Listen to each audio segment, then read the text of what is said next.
전국에 극심한 폭염이 기승을 부리고 있습니다. 어제도 낮 기온이 40도에 육박하면서 무더위가 이어졌는데요. 강릉에서는 역대 최장 열대야가 관측됐습니다. 기록적인 폭염과 열대의 원인 그리고 전망까지 이마경 기상과학 전문 기자와 함께 알아보겠습니다. 어서 오세요. 네, 안녕하십니까. 이제 덥다는 표현 말고 다른 표현이 필요할 것 같아요. 굉장히 불쾌한 것과 더해져서 어제 굉장히 힘들었습니다. 낮 기온이 39도에 육박하는 곳도 있었는데 얼마나 더웠습니까? 네, 이게 지난 4일이죠. 4일에 이제 40도대를 기록하고 나서 어제도 이제 낮 최고 기온이 39.2도를 기록했거든요. 네. 경기 양평의 옥천면에서 39.2도까지, 즉 40도에 육박하는 더위가 또 나타났습니다. 낮 기온도 38도를 웃도는 거는 뭐 기본이고요. 이제 몸으로 느끼는 더위, 즉 체감 온도도 38도를 넘어섰는데요.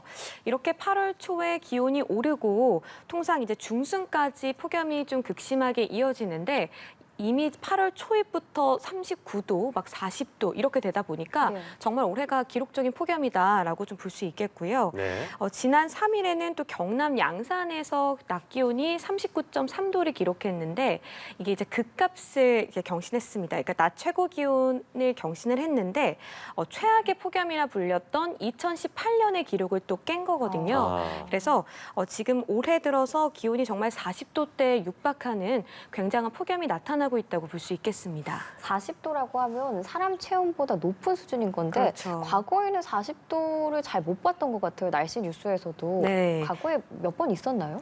네, 이 40도가 나타난 해가 이 공식 관측소 기록으로 따져보면은 1942년이랑 2018년 이렇게 두 해에 나타났거든요. 네. 1942년 8월 1일에는 대구의 기온이 이제 40도 정도를 기록을 했었고요. 나머지가 이제 다 2018년에 발생을 한 건데 2018년 8월 1일에는 강원 홍천이 41도를 기록하기도 했습니다. 네. 굉장한 더위가 나타났다고 볼 수 있는데 이번에 여주에서 40도를 기록한 거는 비공식 관측소긴 합니다. 참고를 할 수 있는 그런 관측소에서 나타난 건데요. 2019년 8월에 안성에서 40.2도를 기록한 이후에 5년 만에 이 40도대, 국내에서 40도대 기록이 나타났다. 이렇게 볼 수 있습니다. 그래서 이 40도라는 거는 사실 우리나라에서 그렇게 익숙하게 나타나는 기온은 아닙니다. 네. 그런데 지금 계속해서 지구 온도가 뜨거워지고 있고 또 올해 같은 경우에는 2018년 또 1994년 역대 최악의 폭염으로 꼽혔던 여러 해들과 비교했을 때 좀 비슷한 기압계가 나타나고 있고 그러다 보니까 이번에 좀 기록적인 이런 낮 기온이 좀 나타나고 있다 이렇게 볼 수 있습니다. 앞서도 저희가 표로 봤지만 2018년이 정말 더웠구나라는 게 체감이 됩니다. 네. 근데 그때 더웠던 것과 지금은 굉장히 막 푹푹 찌는 더위가 이어지고 있잖아요. 정말 온실 안에 갇혀 있는 듯한 느낌? 그렇죠. 좀 비슷한 양상입니까? 좀 어떤 차이가 있습니까? 네, 기압계로 보면은 좀 비슷한 양상이라고 볼 수가 있는데요. 네. 제가 방금 앞서도 말씀드렸듯이 역대 최악으로 꼽혔던 1994년 이럴 때는 대구의 기온이 39.4도까지 오르고 또 가뭄까지 이렇게 겹쳐지면서 극심한 폭염이 이어졌었고 예. 2018년은 그래도 좀 비교적 최근에 일어났어서 많은 분들이 2018년이 얼마나 더웠는지는 좀 기억을 하실 겁니다. 이 기상청도 2018년의 폭염을 분석했을 때 이 1994년 사례를 들어와서 많이 분석을 했었거든요. 근데 올해 같은 경우도 좀 비슷한 기압계라 2018년 사례를 많이 끌어와서 얘기를 좀 하고 있습니다.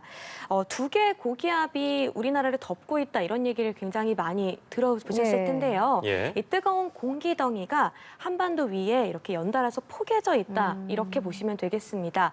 그래서 우리나라 상층에 티베트 고기압이 자리하고 있고 이 하층에는 북태평양 고기압이 자리하고 있는데 이 두 고기압 모두 굉장히 뜨거운 성질을 갖고 있어서 마치 두 개의 이불을 덮은 듯한 한반도가 두 개의 이불을 층층이 덮은 듯하게 굉장히 더운 폭염이 나타나고 있는 거고요.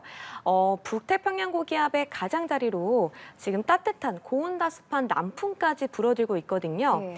원래는 이렇게 8월에 폭염이 나타나는 양상을 좀 살펴보면은 이게 습도가 높기도 높지만 굉장히 강한 일사이에서 맑은 날씨에 쨍쨍한 이런 더위가 나타나거든요. 예. 근데 올해 같은 경우에는 습도가 굉장히 높아서 맞아요. 말씀하신 것처럼 정말 사우나에 갇혀 있는 것처럼 한증막에 갇힌 것처럼 푹푹 찌는 더위가 나타나고 있습니다. 그 요인이 이렇게 고온다습한 남풍이 불어들기 때문이고 이렇게 고온다습한 남풍이 불어들면서 우리나라에 굉장히 습도를 높여주는 그 때문에 더 푹푹 찌는 더위가 나타나고 있다고 볼 수 있고요.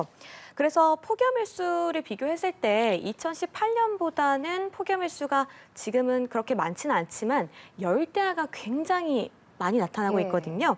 그런 게 다 이제 높은 습도 때문입니다. 그래서 이게 대기 중에 수증기량이 많다 보니까 이 수증기는 이 한낮의 열기를 잡아두는 이런 성질이 예. 있거든요. 네. 이렇게 습도를 잡아두게 되니까 이 밤에도 열기가 더 떨어지지 못하고 그 열기가 밤까지 계속해서 이어지는 열대야가 나타난다고 볼 수 있습니다. 지금 더위도 더위인데 갑자기 소나기도 자주 내리거든요. 네. 그리고 또 소나기가 한 번 내리면 막 벼락까지 치면서 요란하게 네. 내리는데 이게 뭐 따로 원인이 있는 거예요? 네, 말씀하신 것처럼 정말 폭염특보가 내려져 있는 와중에 호우특보까지 네. 내려지는 어떻게 보면 좀 국민들이 느끼기에는 이례적인 상황이 좀 이렇게 펼쳐지고 있는데요.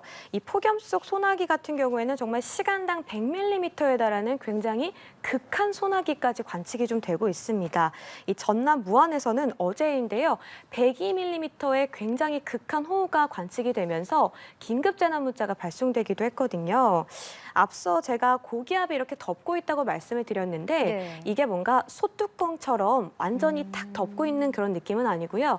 이게 아무래도 고기압이다 보니까 고체가 아니라 기체입니다. 그래서 이 기체 같은 성격이 우리나라를 이렇게 덮었다가 잠시 늘어지면서 또 하나의 덩이가 떨어져서 동쪽으로 빠져나가고 또 새로운 고기압 덩이가 들어오고 이런 패턴들이 반복이 되거든요. 네. 그러다 보면은 완전히 덮고 있는 게 아니라 그 사이에 잠깐 틈이 생길 수 있어요.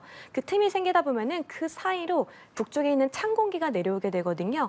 그럼 이 북쪽에 있는 찬 공기가 이 뜨거워진 대기의 뜨거운 열과 만나면서 대기가 불안정해지고 굉장히 강한 소나기를 만드는 겁니다. 그래서 그 사이사이에 고기압이 떨어져 나가는 그 사이에 계속해서 뜨거운 공기와 찬 공기가 만나면서 대기가 불안정해지고 그래서 강한 소나기가 만들어지는 건데요. 지금 소나기 발달이 굉장히 좋은 환경인 게 앞서 말씀드린 것처럼 굉장히 대기 중에 수증기량이 많습니다. 예. 네. 이 소나기를 만드는 연료가 굉장히 충분한 상황이라고 볼 수 있겠고요. 그렇기 때문에 굉장히 강한 소나기가 벼락을 동반해서 요란하게 내린다고 볼 수 있습니다. 원래는 좀 이제 비가 내리면 기온이 좀 떨어지면서 더위가 좀 해소되는 경향이 있는데 네. 지금 소나기 같은 경우에는 짧은 시간에 집중적으로 떨어지고 이 그치고 나면은 오히려 습도를 올려서 더 무더위가 심해지는 그런 경향이 있거든요. 게다가 이 소나기 같은 경우에는 많은 지역에 내리는 게 아니라 굉장히 국지적으로 내리기 때문에 사실 주변의 지역들은 영향을 받기가 어렵습니다. 그래서 소나기가 내리는 지역만 기온이 잠시 떨어지는 것뿐인데 이 비가 그치고 나서는 더 높은 습도, 더 꿉꿉해지기 때문에 무더위를 조심을 좀 하셔야겠고 우리가 이제 장맛비 같은 경우에는 워낙에 이제 비가 많이 내리다 보니까 주의를 많이 하시는데 네. 이 소나기 같은 경우에는 그렇게까지 위험하다고 생각을 못 하시는 경우가 있어요. 그런데 요즘 발달하는 소나기 굉장히 위험하거든요. 굉장히 짧은 시간에 극한 호우로 정말 떨어지기 때문에 소나기를 특히나 주의하셔야 된다는 것도 말씀드리고 싶습니다. 네. 앞서도 이제 열대야 말씀하셨는데 이미 강릉에서는 최장기간 열대야 관측이 됐고 올해 전국적인 열대야가 최다를 기록할 수 있다고요. 네, 지금 강릉에서는 역대 최장이죠. 18일째입니다. 2013년에 16일째가 굉장히 가장 긴 열대야였는데 네. 이미 지금 그 기록을 깨고 18일째 강릉에서는 열대야가 이어지고 있고요. 이 서울에서도 16일째, 제주에서도 22일째 열대야가 이어지고 있는데 지금 올해 열대야 일수를 살펴보면은 12일로 지금 집계가 되고 있습니다. 이렇게 평균적인 누적 열대야 일수거든요. 네. 근데 저희가 앞서도 말씀드렸듯이 1994년에는 열대야 일수가 16.8일이었죠. 예. 또 그 다음에 폭염이었던 2018년에는 16.6일이었습니다. 근데 지금 이거는 뭐 9월까지의 평균치를 낸 거고 지금 올해의 경우에는 8월 4일까지만 집계가 된 건데 네. 이미 12일에다가 이미 역대 5위를 기록하고 있죠. 그 위에 있는 2014 2023년이나 2022년의 기록을 언제든지 깰 수 아. 있고 만약 이번 주말까지도 열대야가 계속해서 이어진다라고 한다면 역대 1위, 역대 최장 기록을 세울 수도 있는 정도입니다. 그래서 지금처럼 이렇게 열대야 행진이 계속된다면 올해가 정말 열대야가 가장 많았던 해로 기록이 될 수도 있겠죠. 네. 이번 폭염이 광복절까지 이어진다는 얘기가 있던데 네. 앞으로 무더위 전망은 어때요? 네, 이달 중순까지 무더운 날씨가 이어질 걸로 지금 예상이 되고 있습니다. 기상청에서는 이제 중기예보를 낼 때 10일치 전망을 내거든요. 근데 이 10일치 전망에서도 계속해서 체감 35도의 무더위와 열대야가 나타날 걸로 지금 예측을 했습니다. 그래서 많은 사람들이 최소 열흘 이상은 폭염이 이어진다라고 얘기를 하고 있고요.